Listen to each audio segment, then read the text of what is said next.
Video wawasan kebangsaan dan bela negara.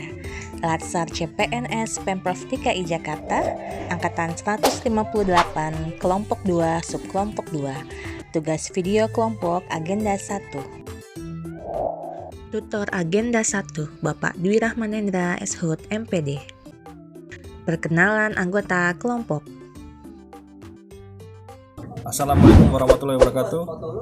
Kami dari kelompok 2, subkelompok 2, Angkatan 158, pelatihan dasar CPNS tahun 2022. Perkenalkan, saya Ivan dari Dinas Sumber Daya Air, nomor urut 22. Assalamualaikum warahmatullahi wabarakatuh. Perkenalkan, nama saya Fitratun Anissa. Saya bertugas di RSUD Tanah Abang. Saya peserta Latsar CPNS Angkatan 158 tahun 2022. Saya Miftah, asal instansi Dinas Tenaga Kerja Transmigrasi dan Energi, absen 26. Perkenalkan, nama saya Ratika Astari. Saya berasal dari Dinas Penanaman Modal dan Pelayanan Terpadu 1 Pintu dengan nomor urut absen 30. Terima kasih. Halo teman-teman, perkenalkan nama saya Wahyu Rizmi. Saya dari Dinas Tenaga Kerja Transmigrasi dan Energi Provinsi DKI Jakarta, nomor urut 34.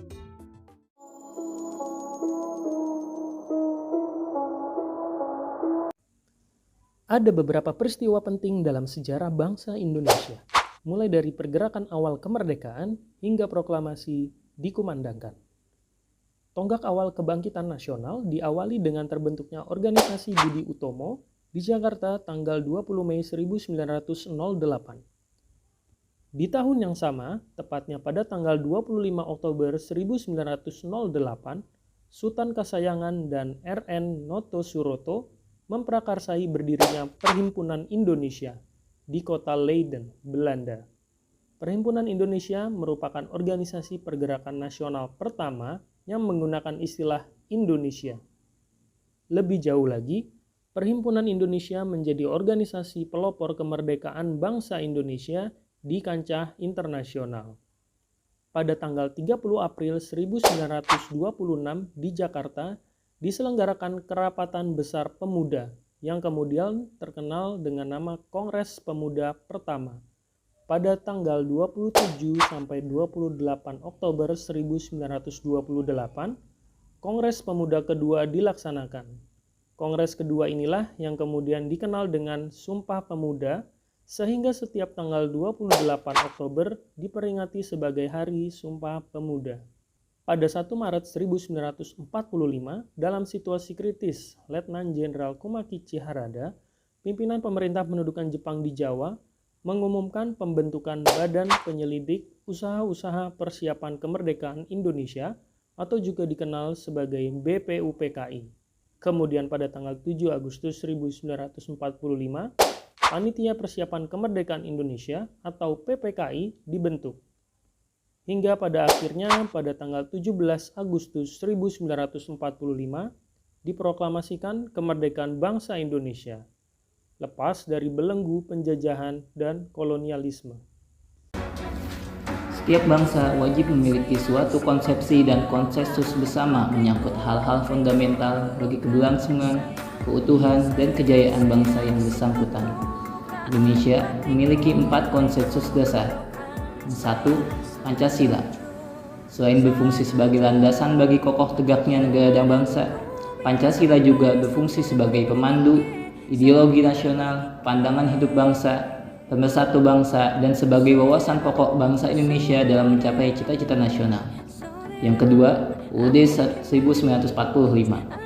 Undang-Undang Dasar memiliki fungsi yang khas, yaitu membatasi kekuasaan pemerintah, sehingga penyelenggaraan kekuasaan tidak bersifat sewenang-wenang, tentunya untuk melindungi hak-hak kita sebagai warga negara Indonesia.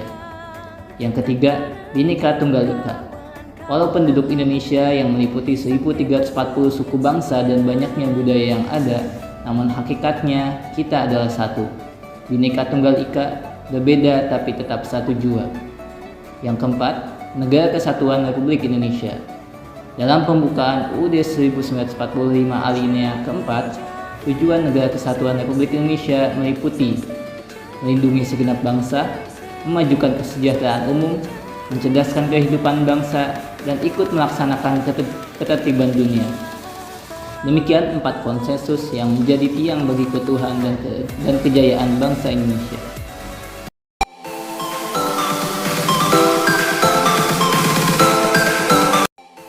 Indonesia memiliki bendera berwarna merah putih dengan ukuran persegi panjang dan masing-masing berukuran 2/3. Bagi bangsa Indonesia, bendera merah putih juga melambangkan patriotisme dan nasionalisme. Bendera Indonesia resmi dikibarkan di Sumpah Pemuda pada 28 Oktober 1928 hingga akhirnya dikibarkan pada Proklamasi Indonesia di 17 Agustus 1945. Garuda Pancasila merupakan lambang negara Indonesia, dirancang oleh Sultan Hamid II dan disempurnakan oleh Presiden Soekarno. Pemakaiannya diresmikan mulai 11 Februari 1950. Terdiri dari Garuda yang bulunya mencerminkan tanggal kemerdekaan Indonesia dan juga perisai yang di dalamnya terdapat 5 sila Pancasila.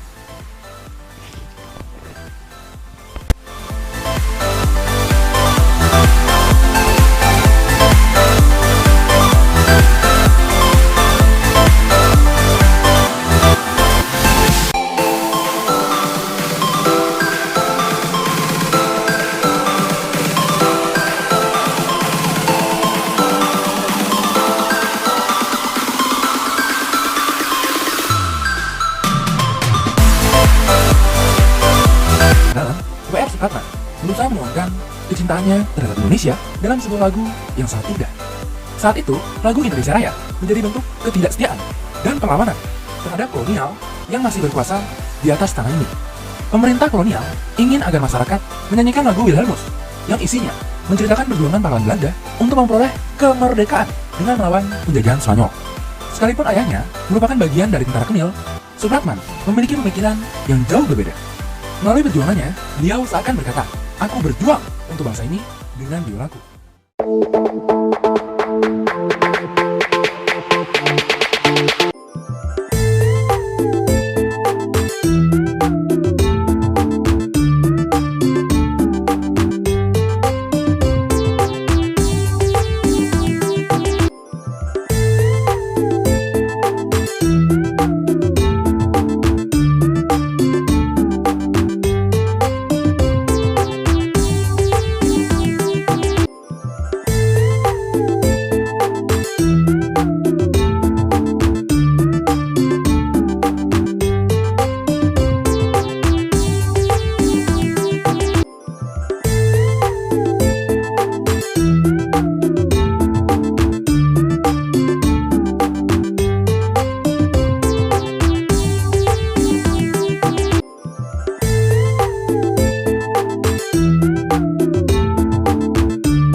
Setiap negara pasti punya lembaga negara.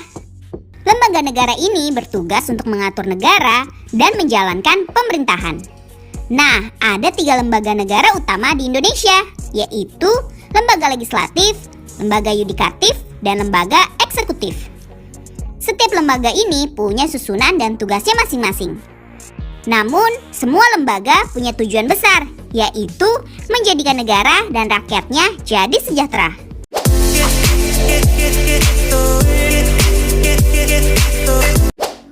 Nilai bela negara cinta tanah air dapat diaplikasikan ke dalam kehidupan sehari-hari, seperti menggunakan produk dalam negeri, menjaga kebersihan lingkungan, dan sebagainya.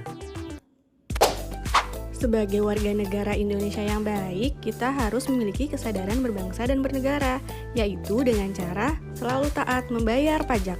Karena dengan membayar pajak, kita sudah ikut serta dalam mewujudkan nilai-nilai bela negara. Untuk teman-teman, jangan lupa untuk membayar pajak ya. Nilai dasar bela negara setia pada Pancasila sebagai ideologi negara, salah satu indikatornya adalah mengamalkan nilai-nilai Pancasila dalam kehidupan sehari-hari, di mana salah satunya yaitu mengamalkan sila ke-1 ketuhanan yang Maha Esa dengan rajin beribadah kepada Tuhan. Selanjutnya ada nilai dasar bela negara, rela berkorban untuk bangsa dan negara, di mana salah satu indikatornya gemar membantu sesama warga negara yang mengalami kesulitan, di mana di era digital ini bisa diwujudkan dengan melakukan donasi online. Yang terakhir ada nilai dasar bela negara, yaitu kemampuan awal bela negara, di mana salah satu indikatornya yaitu gemar berolahraga. Hal ini tentu saja untuk menyiapkan fisik yang prima bagi seluruh warga Indonesia.